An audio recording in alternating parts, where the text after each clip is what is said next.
마을과 공동체에 대한 진솔한 이야기 마을진담입니다. 자, 마을진담 @경기 여주편입니다. 여주에 왔는데요. 오늘 두 분의 게스트라고 할 수 있을 것 같습니다. 원래는 저쪽 옆에 조금 많이 뚱뚱한 친구가 덜 뚱뚱한 친구가 있었는데 오늘 바뀌었습니다. 새로운 오늘 장소의 특수성으로 인해서 좀 바꿔왔는데요. 우선 먼저 바로 옆에 이 장소를 제공해 주신 분이시고 늘 푸르고 자연 속의 학교입니다. 늘 푸른 자연학교의 김태양 교장선생님입니다. 안녕하세요. 네, 반갑습니다. 안녕하십니까. 늘 푸른 자연학교의 교장 김태양이라고 합니다. 예. 그 옆에는 저희가 또 학교를 온 거는 사실 처음입니다. 이 학교로 오다 보니 제가 교육의 공간이고 해서 교육 전문가라고 해서 모셨습니다. 교육학을 아마 하셔서 오늘 아마 날카로운 질문을 좀 하실 것 같은데요. 김영미 박사님이십니다. 안녕하세요. 예, 안녕하세요. 저는 서로배움 사회적 협동조합 성장과 비전 대표 김영미라고 합니다. 저 그 이름에서 아시겠지만 누가 누구를 가르치는 그런 게 아니라 서로가 서로에게 배운다는 그런 교육 철학을 가지고 있는 그런 협동조합에서 대표로 일하고 있습니다. 뭐 날카로운 질문 이런 건 아니고요. 예, 그냥 구수하게 들으면서 궁금한 거 물어보고 이런 식으로 진행을 할까 하는데요. 예. 네. 근은화TV를 또 운영하고 있어요. 제 마을진담보다는 약간 구독자가 많아서 저희가 곧 따르게 되면 이제 좀 이렇게 경시를 할 텐데 아직은 좀 많아서 저는 특별한 대우를 좀 해드리고 있는 것 같고요. 그럼 한 번 더 얘기할게요. 근은화TV가 제가 메인은 아니지만 그냥 누구나의 이야기구나. 그래서 근은화TV예요. 누나, 뭐 오빠 이런 누나가 아니라요. 그래서 일상의 소소한 이야기 거기다 플러스 조금 생각하는 그런 컨셉으로 진행하는 근은화TV를 진행하고 있습니다. 네, 이제 그만하겠습니다. 네, 우선 늘푸른 자연학교에 왔으니까 이제 늘푸른 자연학교가 어떻게 생겼나 여기 딱 들어오게 되면 느낌부터 다릅니다. 그러니까 벽돌 자체도 빨간색이 아니라 벽돌 하나하나가 각각의 색깔들을 갖고 있는 좀 특이하고 이 운동장에 가면 고인돌 같은 것도 좀 있고요. 잔디로 쫙 있어서 그야말로 우리가 도시에서는 보기 좀 어려운 그런 곳인데 여주가 약간 이제 도농 복합적인 성격이 있었는데 늘푸른 자연학교에 대해서 또 뭐 교장선생님 자신도 좀 소개를 좀 해주시고 그 다음에 늘푸른 자연학교에 대한 소개를 좀 부탁드리겠습니다. 예, 저는 늘 푸른 자연학교의 대표를 맡고 있는 김태양이라고 합니다. 저희 학교는 농산어촌 교육협동조합이라고 하는 협동조합으로 운영이 되어지고 있는 학교고요. 그 다음에 이제 저희 학교를 사람들이 늘 푸른 자연학교라고 이야기하는데 사실 늘 푸른 자연학교는 경기도청 교육정책과에 등록이 되어져 있는 비영리 민간단체의 이름이기도 합니다. 그래서 저희는 비영리적 성격을 띠고 있는 늘 푸른 자연학교라고 하는 기관과 그 다음에 일반 협동조합인 영리법인이죠. 농산어촌 교육협동조합이라고 하는 법인에 의해서 운영되어지고 있는 방과 후 학교이자 농촌유학센터입니다. 농촌유학 그러면 경기도에 계신 분들은 좀 약간 낯설 것 같아요. 왜냐면은 농촌유학이라는 건 대도시에 있는 아이들이 시골에 있는 작은 학교에 6개월 정도 이상 머물면서 외국으로 유학을 가는 것이 아니라 시골에 있는 작은 학교에서 농촌의 시골살이를 체험하는 그런 학교이거든요. 근데 보통은 강원도 아니면 경상도, 전라도 지역 쪽으로 농촌 유학이 지금 많이 이루어지려고 하고 있고 이루어지고 있습니다. 특히 얼마 전에 서울시 교육청과 그 다음에 이제 전남도 교육청이 서로 간의 농촌 유학 협약을 통해서 서울에 있는 100명 이상의 아이들이 전남 쪽에 있는 농촌 유학 센터로 연계가 되어지는 그런 어떤 협약과 그 다음에 작업들이 이루어지고 있는 중이고요. 그 다음에 농촌 유학이라고 하는 건 농림축산식품부에서 지원을 하고 있는 사업입니다. 지금 현재 한 40여 개의 센터가 있고요.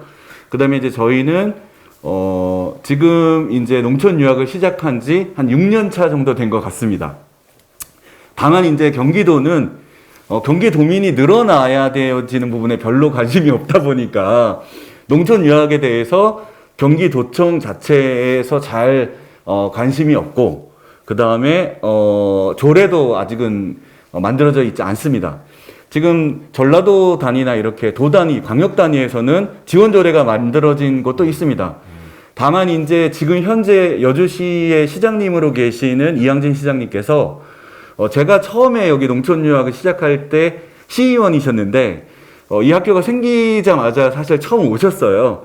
그래서 이게 도대체 뭐 하는 학교냐라는 이야기를 들으시고 나서 지자체 차원에서 농촌 유학 지원 조례를 만들어 주셔서 여주시는 농촌 유학 지원 조례를 지금 갖고 있는 그런 상태인 거고요.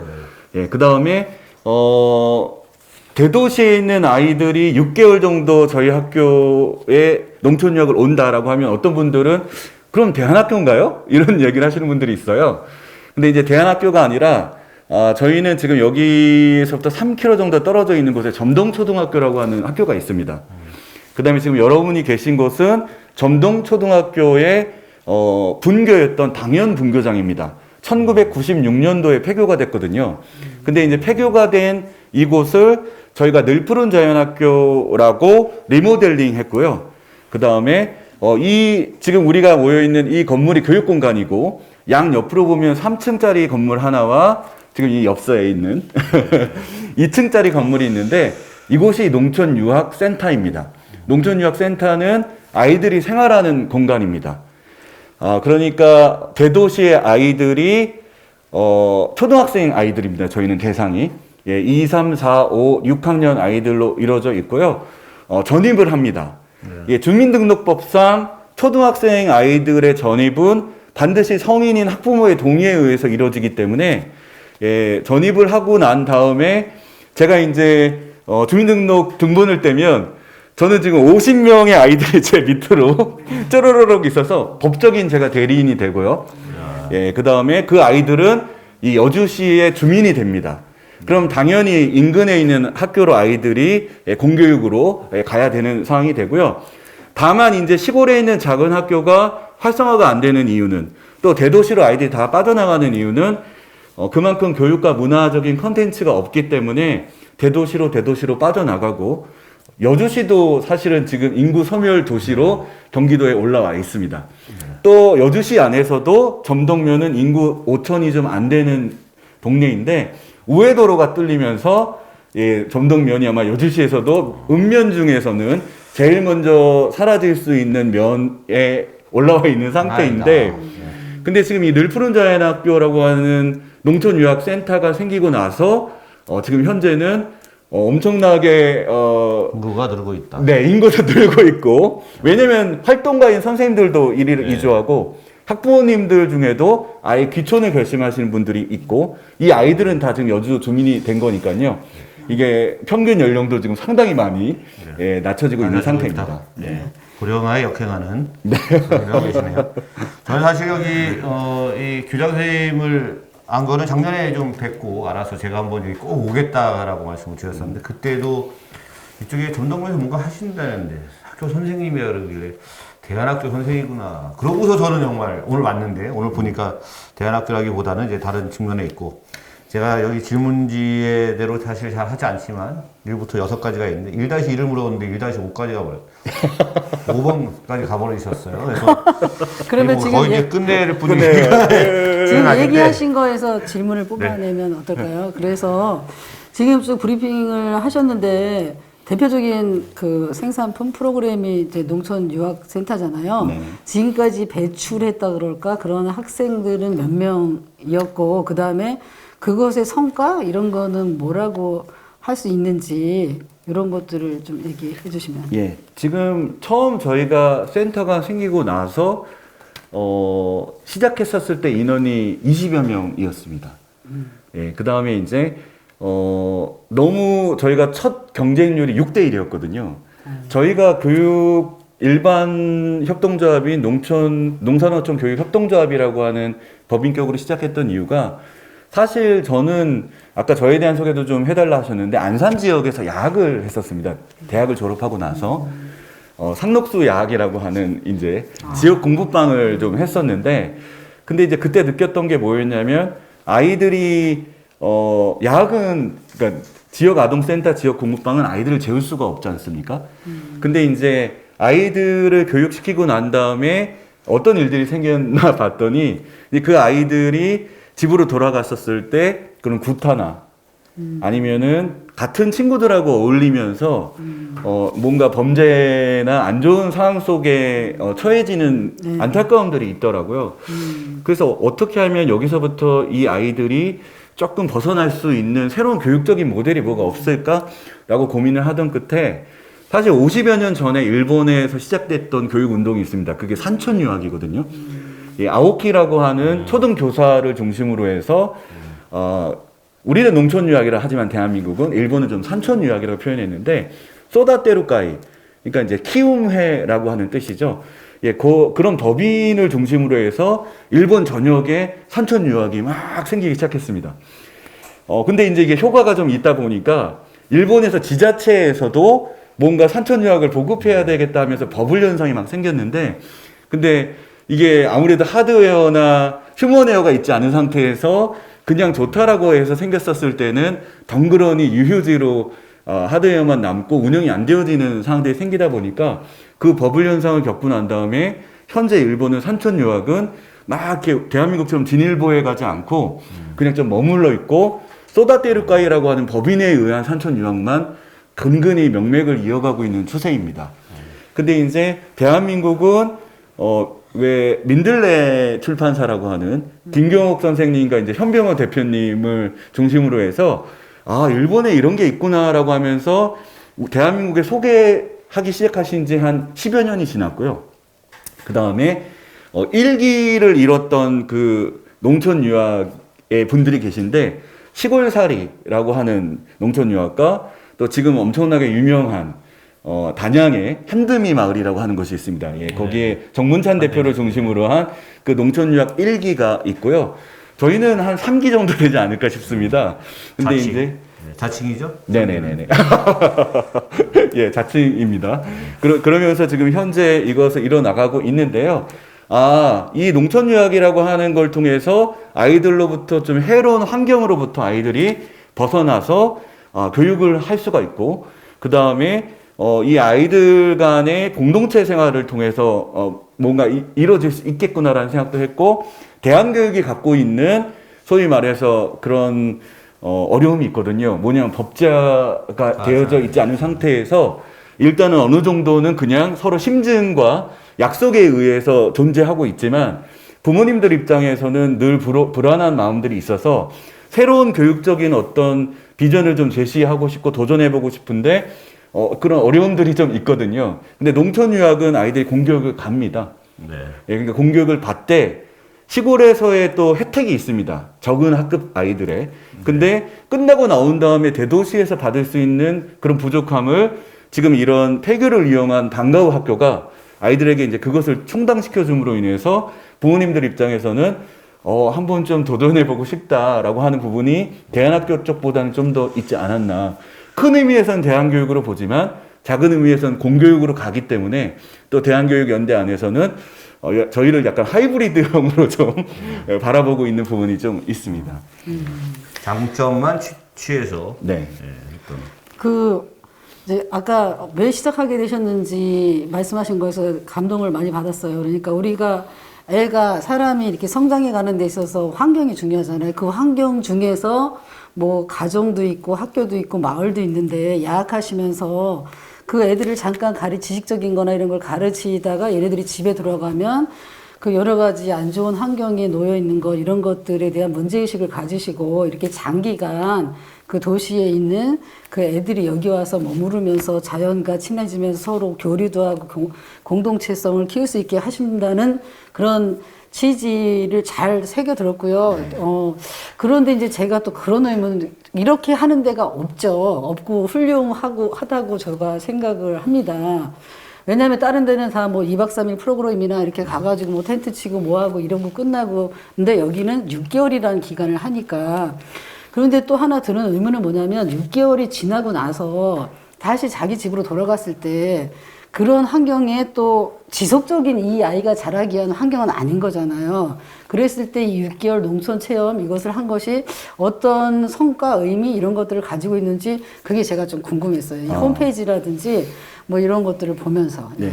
저희 아이들은 지금 이제 졸업생이 6기까지 졸업생을 배출한 것 같습니다. 근데 초등과정이고 조례에 의하면 6개월 이상이라고 표현되어 있는데 저희는 90% 이상이 한 번 들어오면 6학년 졸업할 때까지 계속 있습니다. 그러니까 그 아이들이 여기가 이제 자기들의 마음의 고향이 이제 되는 것이죠. 그러고 난 다음에 처음에 한 1, 2주에서 한 달 정도 이런 아이들은 어머니 곁으로 가고 싶다, 게임 하고 싶다, 유튜브 보고 싶다라고 얘기하는데, 근데 이제 그 기간이 지나고 나면 아이들이 여기서 서로 부대끼면서 노는 것들이 더 재밌다라고 생각을 하면서 어머니가 너 왜 요즘 전화를 안 하니? 라고 얘기할 정도의 역전 현상이 좀 생기고요. 그 다음에 졸업하는 아이들의 10% 정도가 귀촌을 합니다. 그러니까 부모님을 설득해서 난 여주에서 살고 싶다 라고 하면서 지금 이 점동 지역 혹은 아니면 그냥 여주 시내권으로 들어와서 이 여주에서의 자기의 시골살이 경험을 계속 가져가고 싶어하는 그런 것들이 좀 있고요. 그 다음에 시내에 있는 학원 선생님이 재밌는 여담인데요. 학원 선생님이 연락이 오셨습니다. 학원 선생님이 저희를 이제 도와주시는 선생님이라서 얘기를 하시더라고요. 아니 늘자 출신 아이들 좀 약간 이상해요. 그래서 아니 또 무슨 얘기를 하시려고 하지 하고 제가 순간 긴장했는데 하시는 이야기가 수학 수업을 막 했답니다. 고등학교, 중학교 수학 수업을 막 했는데 수학 수업이 딱 끝나고 난 다음에 이제 잠깐 쉬는 시간이 딱 됐을 때 갑자기 아이들이 서로 모여가지고 상의를 하더랍니다. 혹시 이해 안 되는 애 있어? 그러면은 이제 어떤 아이가 나 뭔 말인지 모르겠어 이런 애가 있고 나 알랑말랑해 그러면 잘 이해된 아이가 그 내용을 같이 공유하는 모습에서 충격을 받았는데 감동적이네. 지금 예. 닭살도 돋으려고 막 이렇게 근데 학원 선생님이 더 놀랐다고 하면서 하는 얘기가 농촌 유학을 같이 하지 않았던 그 학원에 있던 클래스에 있던 아이랍니다. 근데 그 아이한테도 넌 이해됐어? 알려줄까? 라고 얘기를 하더랍니다. 감동적이에요. 근데 이제 그런 모습들이 저는 앞으로 미래 사회에 우리가 자치와 협치를 얘기하고 있지만 과연 우리 학교는 우리가 협치를 할 수 있을 교육들을 제공하고 있는가라는 생각이 들었는데 여기서 뭔가 어떤 해법과 대안이 있지 않을까 그런 생각이 좀 들었습니다. 예. 매우 감동적이었습니다. 훌륭한데요. 그러면 초기에는 20명이었다라고 6대1이라고 하는 경쟁률 네네. 보면 지금은 얼마나 많은 분들이 어떻게 좀 지금은 60명 정원인 상태로 2층이었던 1센터가 지금 여기 엽서에 있는 3층짜리 2센터까지 지어지게 되어졌고요. 그 다음에 정원이 60명 정도로 늘어나 있는 상태입니다. 경쟁률은 보통 2대1에서 1.5대1 정도 되고요. 그 다음에 이제 계속 뭔가 대기자 명단이 있는 상태다 보니까 외부로 활발하게 아직 홍보를 안 하고 있습니다. 만약 저희가 경쟁률 1대1에서 좀 밑으로 내려가면 그때는 이제 대대적인 홍보를 할 텐데 지금은 대기자 명단에 있는 분들을 순서대로 올리다 보니까 아직은 안 하고 있고요. 그 다음에 공무원분들 입장에서는 자제를 보내고 싶어서 일단 정보를 먼저 입수하시다 보니까 그래 대기에 좀 걸어 놓으시려고 하는 분이 있긴 한데 저희가 농촌 유학이라고 하는 게 여주에서 이리로 오는 건 농촌 유학으로 농림부가 인정을 하지 않습니다. 그러다 보니까 받을 수는 있지만 근데 이제 인원수에 포함이 되어지지 않는 부분이 있어서 일단은 타 지역에 계신 분들한테 먼저 우선권을 드리고 있고요. 이 얘기를 듣고 나서 이제 저희 시장님이나 이렇게는 옆에 폐교가 또 있습니다. 그러니까 뭔가 이 지역사회 아이들을 위한 방과 후 학교를 대신 이건 출퇴근 셔틀이 되어지는 구조로 여기가 좀 허브가 돼서 여기에 소프트웨어나 아니면 휴먼웨어가 좀 뭔가 그것들을 좀 견인할 수 있지 않겠냐라는 제안을 하셨는데 현재는 지자체가 그래서 폐교를 구입하려고 했었는데 도교육감께서 아직은 우리가 매각하진 않겠다라고 해서 현재 지금 약간 대기 상태로 있는 걸로 알고 있습니다. 자, 그러면 교장 선생님, 이렇게 성과도 좋고 의미도 있고 이런 건데 초등학생 말고 중학생이나 고등학생을 해볼 생각 이런 것도 혹시 하셨어요? 원래는 이제 초등학교, 고등학교까지도 생각을 했었습니다. 그랬는데 저희가 이제 아까 어떤 어려움이 있느냐라는 것도 사실은 또 질문에 있는 내용인 것 같아요. 그런데 처음에 저희가 여기 왔을 때 빗발치게 민원이 쏟아졌습니다. 뭐 무슨 특정 종교단체가 하는 거다. 장애인 아이들이 하는 곳이다. 얘네들 때문에 우리 아이들이 졸업하는데 등수가 떨어진다. 근데 시골 초등학교에서 등수 떨어질 게 뭐가 있으며. 떨어져. 예. 그 다음에, 여주시 같은 경우는 사실은 농촌 특례가 적용이 되어지는 지역이 있습니다. 군이었을 땐 다 됐고요. 지금 시로 바뀌고 난 다음에는 지금 이런 점동면, 이런 면 같은 곳은 아직 살아 있습니다. 그러다 보니까 그 학부모님들의 저항이 엄청났고요. 대도시에서부터 온 아이들이. 근데 이제 정확히 그 규약을 우리가 매뉴얼을 살펴보면 사실은 부모님과 초등학교 6학년 과정과 중학교, 고등학교 과정을 다 12년을 여기 있어야 특례 혜택을 받거나 뭐 이제 그런 조항들이 있는데 여기 계신 분들은 그런 내용조차도 즉 저희는 그것과 상관이 없는 거거든. 그러니까 농촌 특례 때문에 온 아이들이 아니거든요. 네. 근데 너무 막 민원이 빗발쳤고 도교육청 입장에서는 경기도에 농촌 유학이라는 게 한 곳도 없었기 때문에 일단 담당 공무원들은 귀찮았습니다. 이 사안이. 뭔데 이 학교가 생겨가지고 자꾸 이렇게 민원이 들어오냐라고 하는 부분들이 저한테는 초기에 좀 어려움이었고요. 지금은 이제 어느 정도 그런 부분들이 지역사회 분들도 이해를 하시다 보니까 좀 괜찮아졌는데 아직은 경기도는 타 지자체는 교육청이 앞장서서 농촌 유학을 지금 서로 연계시키잖아요. 근데 경기도는 가장 안타까운 점이 일단 농촌 유학에 관심이 없고 이게 뭔지도 모르고 관심이 없고 이걸 강조. 그 다음에 관심이 없고. 여주교육지원청에 있던 장학사 입장에서는 어쨌건 여기에 폐교를 활용하다 보니까 강원도에 있는 그 선진 사례의 농촌 유학을 가서 보고 내용을 익히고 난 다음에 지금은 현재 여주교육지원청 같은 경우는 여기 너무 우수 사례다. 우리 폐교를 정말 잘 활용해주고 있다라고 얘기하면서 얼마 전에 대구료도 대폭 할인 혜택을 좀 줘서 예, 저희가 지금은 좀 많이 편하게 여기를 활용하고 있습니다. 운영비는 어떻게 마련하세요? 농촌 유학센터니까 어쨌든 유학 비용을 낼 것 같고. 네네. 근데 이제 저희가 사실은 야학에서 시작되는 곳이다 보니까 대한민국 평균 농촌 유학이 어느 정도 정해진 부분이 있습니다. 그게 대략 70에서 80 정도입니다. 네, 월. 1인당. 근데 이제 전라도 같은 경우 지원 조례에 입각해서 특히 이제 TV에도 많이 나왔던 대리 초등학교와 연계되어 있는 대리 농촌 유학 센터 같은 곳은 평균 농촌 그 유학비의 반 정도를 수익자 부담으로 받고 나머지는 조례에 입각해서 지원금이 들어가는 형태입니다. 근데 이제 저희는 야학에서 시작하다 보니까 사실은 여주시 차원에서 지원 조례는 있지만 아직은 좀 손을 직접 내민 적은 없고요. 그 다음에 저희가 아까 일반 협동조합과 비영리 민간단체가 결합되어 있는 형태다라고 말씀드렸는데 비영리 민간단체에 이제 적립되어 있는 회비와 그 다음에 농림축산식품부에서 농촌유학 지원금이 있습니다. 저희는 1년에 한 1억 조금 넘게 중앙정부로부터 지원금을 지금 받고 있고요. 그 다음에 이제 아이들과 그러니까 학부모님들의 학부모 회비까지 합쳐서 평균 농촌 유학비의 반 정도를 수익자로 지금 받고 있는 운영은 지금 그런 식으로 하고 있고요. 그 다음에 얼마 전에 그 대전 대덕구의 그 민들레 생협이라고 지금은 이제 사협이 됐죠. 예, 다녀왔는데 그 종사하시는 분들이 엄청나게 페이퍼 작업을 하신다라는 얘기를 듣고 공감이 많이 됐는데 저희도 삼성꿈 장학재단, 농어촌 희망재단 아무튼 받을 수 있는 모든 것들을 젊은 활동가들이 전부 다 받아가지고 그 다음에 아이들한테 교육 혜택이 갈 수 있게끔 그렇게 진행하고 있습니다.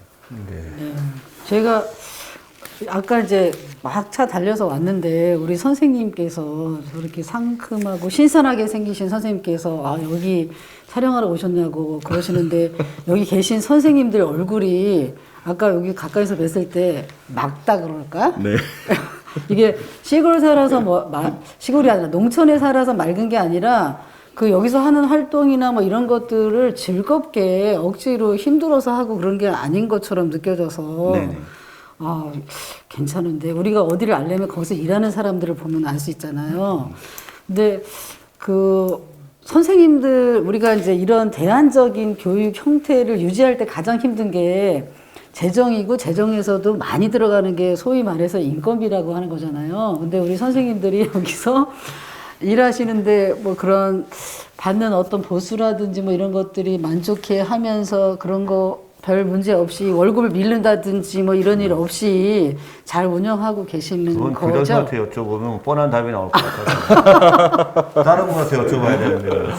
근데 이제 비슷한 구조로 가실 분들이 혹시 이 방송을 보고 네, 맞아요. 또 도움을 받으셔야 될 것 같아서 대부분의 이제 이런 교육 활동하신 분들은 그 사회복지사 정도 수준의 급여입니다. 근데 사회복지사 수준의 급여라는 건 높은 급여가 아니다라는 걸로 저희는 지금 사회적인 통념상 받아들이고 있고요. 다만 이제 그 정도밖에 보장은 못 해주지만 보람 있게 일을 할 수 있게끔 하는 부분에 대한 내용을 좀 신경을 쓰는 부분이 있고요. 예를 들면 교사 동아리 활동 같은 것들을 할 수 있게 합창반, 뭐 사물놀이반 이런 것들을 할 수 있는데 그런 것들이 아이들이 아침이면 공교육으로 가기 때문에 여기에 있는 모든 종사자들은 아침서부터 아이들 보내놓고 학교에 공교육에 아이들이 끝나고 돌아오는 오후 시간까지는 자유시간입니다. 그러다 보니까 활동가 중에 어떤 분은 어디로 가시냐면 저쪽 마을 체험마을이 있는데 체험마을이 활성화가 안 되어져 있습니다. 그러면 그 체험마을 사무장으로 가서 그럼 사무장 월급도 한 180에서 200 정도 됩니다. 구체적인 액수까지 얘기를. 예, 그러면 이제 소위 말해서 최소 급여와 플러스 알파가 되면서 뭔가 이 정도면 내가 되겠다라고 하는 게 좀 생기고요. 근데 이제 저희 마을뿐만 아니라 면 단위, 시 단위에서도 이 안에 있는 활동가들이 고급 인력인 겁니다. 여주에서는 저런 젊은 이들이 그러다 보니까 시 차원에서도 좀 와서 반상근으로 일해줄 수 있겠냐. 중간 지원 조직 같은 곳에서 아니면 면 단위에서도 사무장으로 좀 일해줄 수 있겠냐. 나머지 시간은 애들 오고 나선 재택으로 해라. 하지만은 뭐 그게 아닐 때는 할 수 있지 않겠냐라고 하는 걸로 뭔가 자기의 필요에 따라서 모든 교사가 그렇지는 않습니다. 어떤 교사는 나는 쉼이 필요하다. 난 크게 돈이 필요 없다. 여기서 받는 급여만큼만 받고 나머지는 여기서 내가 자기 개발하고 싶다 하는 사람들은 대학 공부를 합니다. 혹은 자격증 공부를 하고요. 아니면 마을로 가서 뭔가 평생교육과 관련되어 있는 활동들을 하시는데 그 부분은 코로나 때문에 주춤하지만 그런 식으로 수익 구조들을 만들어 나가고 있습니다. 잘. 네. 교사 몇 분이나 되세요? 지금 마을에서 저희 도와주시려고 참여하시는 분까지 치면 한 25분은 되지 않을까 싶습니다. 아니, 학생이 60명인데 25명이면 한 사람당 한 2.2명, 5명 네. 정도 예, 하는. 그래서 거거든요. 아마 그런 내용 때문에 교육부에서 저희를 대한민국 1등 방과후 대상을 줬던 것 같고요. 상금도 받으셨어요? 예. 상금도 받았습니다. 여기는 초등학생들이 점동초등학교에 다니면서 그 방과후 학교 형태로 해서 와서 농촌 유학을 하고 있고 네. 선생님들도 농촌 유학을 같이 하고 있는 그런 특이한 곳입니다.